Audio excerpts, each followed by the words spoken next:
Hello friends, स्वागत है आपका चैनल जी के मसाला में। जनरल जीके के इम्पोर्टेंट प्रश्न जो मैं आपको लेकर आया हूँ, देखिएगा।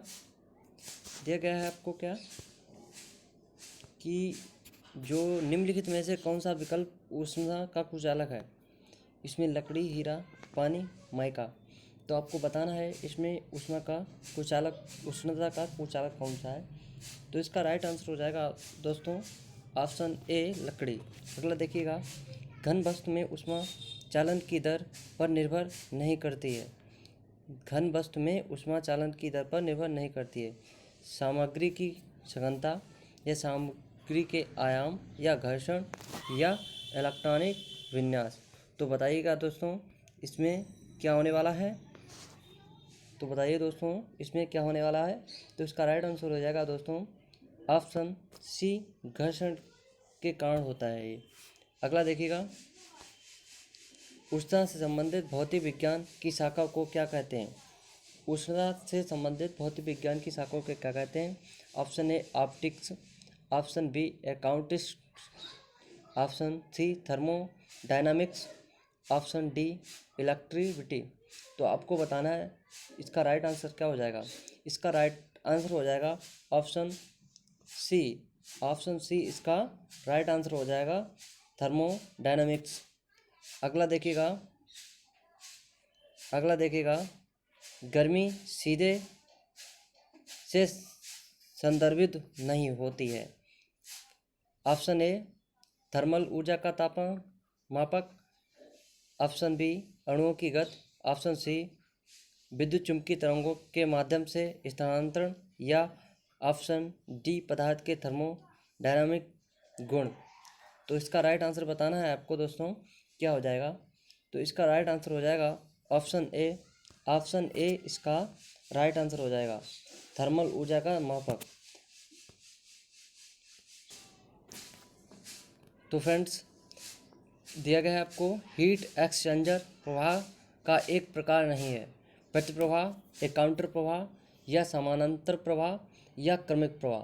तो बताइएगा दोस्तों इसका राइट आंसर क्या होगा। तो इसका राइट आंसर हो जाएगा दोस्तों, देखिएगा, इसका राइट आंसर हो जाएगा ऑप्शन बी। ऑप्शन डी इसका क्रमिक प्रवाह जो होगा इसका राइट आंसर होगा। अगला देखिएगा, वायुमंडल में प्रायः गर्मी कहाँ से आती है। सूर्य ताप से, चालन से, विकिरण से, या संवहन से। तो इसका राइट आंसर बताइए क्या होगा। तो इसका राइट आंसर हो जाएगा ऑप्शन ए, सूर्य ताप से। वायुमंडल में जो गर्मी आती है वो सूर्य ताप से आती है। अगला देखिएगा,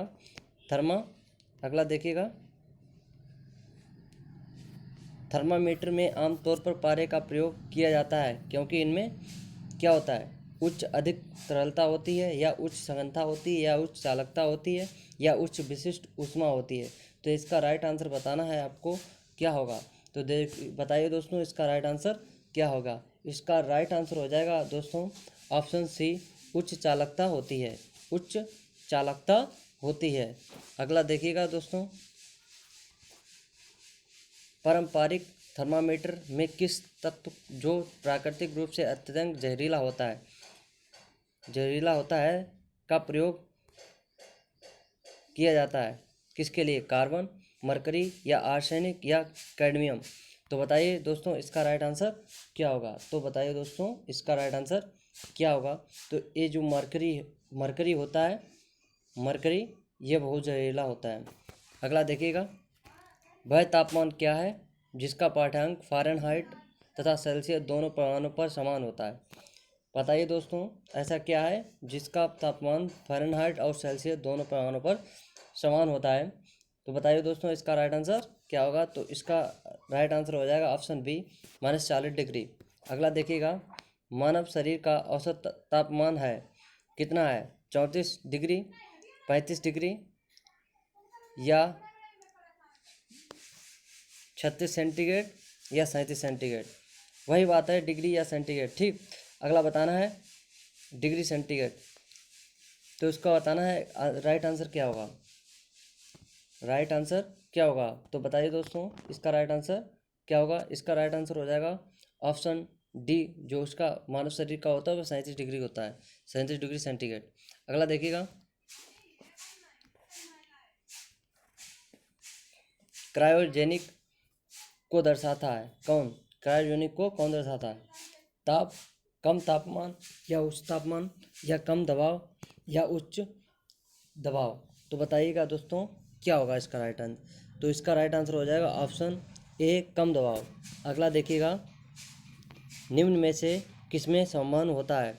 निम्न में से किसमें संवहन होता है? केवल ठोसों और द्रवों में या केवल द्रवों में या गैसों में, या केवल गैसों और ठोसों में, या ठोसों द्रवों और गैसों में। तो बताइए इसका राइट आंसर क्या होगा? तो इसका राइट आंसर हो जाएगा ऑप्शन वी दोस्तों। अगला देखिएगा, निम्नलिखित में से किस प्रक्रिया में अणुओं की वास्तविक गति के माध्यम से उच्च तापमान से निरंतर तापमान को ऊष्मा का संचरण होता है? तो इसमें बताइए, ऑप्शन ए चालन, ऑप्शन बी संवहन, ऑप्शन सी विकिरण, ऑप्शन डी संवहन और चालन दोनों। तो इसका राइट आंसर बताइएगा क्या होगा? इसका आंसर हो जाएगा ऑप्शन बी, संवहन द्वारा होता है। अगला देखिएगा, ऊर्जा सूर्य से पृथ्वी की ओर किस प्रकार यात्रा करती है? ऑप्शन ए चालन, ऑप्शन बी संवहन, ऑप्शन बी सी विकिरण, ऑप्शन सी नियमन। तो आपको बताना है इसका राइट आंसर क्या होगा। इसका राइट आंसर हो जाएगा दोस्तों ऑप्शन सी, ऑप्शन सी इसका राइट आंसर हो जाएगा। इसका राइट आंसर ऑप्शन सी हो जाएगा। अगला देखिएगा, वह पिंड जो ऊष्मा का अच्छा अवशोषक होता है निम्नलिखित में से कौन सा गुण वाला होता है? अच्छा परावर्तक होता है, अच्छा पूर्वानुमान संभव नहीं है, या अच्छा विकिरण होता है, या बुरा विकिरक होता है। तो आपको बताना है इसका राइट आंसर क्या होगा।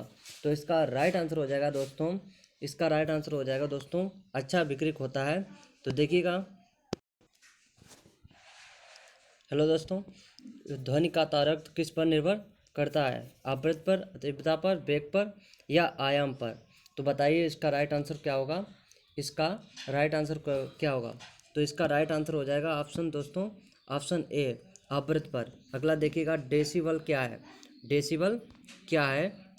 देखिएगा दोस्तों, डेसिबल क्या होगा?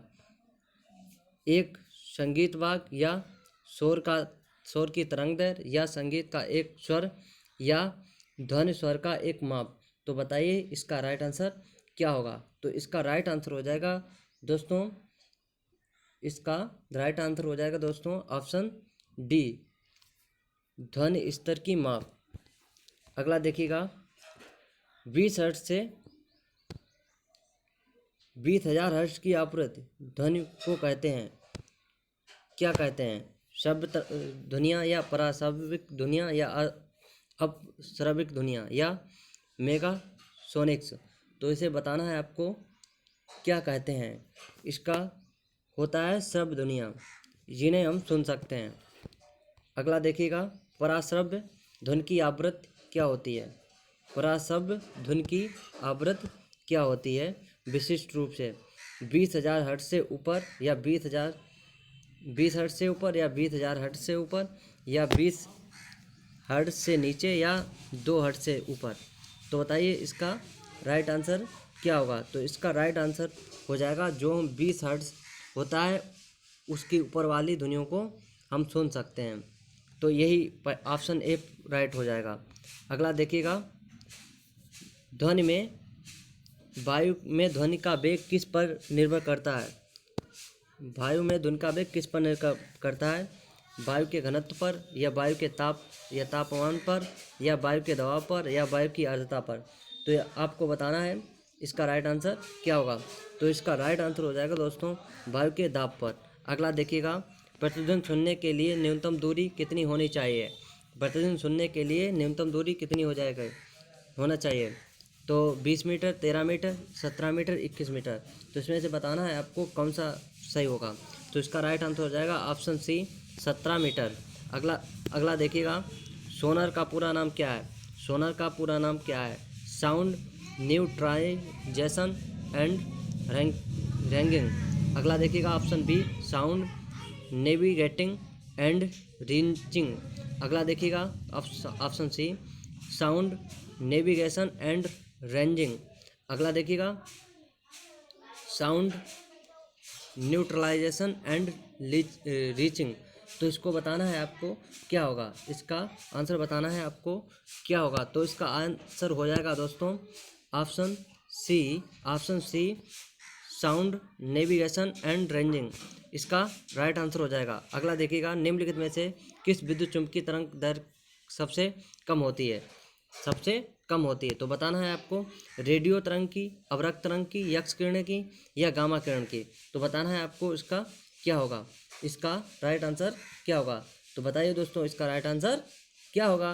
तो इसका राइट आंसर हो जाएगा दोस्तों गामा किरणों की। आगे अगला क्वेश्चन, अवरक्त किरणें क्या हैं, अनुदैर्ध्य तरंगे या अनुप्रस्थ तरंगे या यांत्रिक तरंगे या विद्युत चुम्बकीय तरंगे। तो बताइएगा दोस्तों इसका राइट आंसर क्या होगा।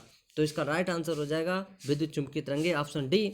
अगला देखिएगा क्वेश्चन, जिस सामग्री से रोशनी पारित हो सके को क्या कहते हैं, ट्रांसलूसेंट या ओपेक या ट्रांसपेरेंट या विट्रियस। तो उसको बताना है आपको क्या कहते हैं। इसका राइट आंसर हो जाएगा ऑप्शन सी ट्रांसपेरेंट। यदि आपको वीडियो हेल्पफुल लगी हो, यदि आपने हमारे चैनल को अभी तक सब्सक्राइब नहीं किया है तो अवश्य सब्सक्राइब करें और हाँ बेल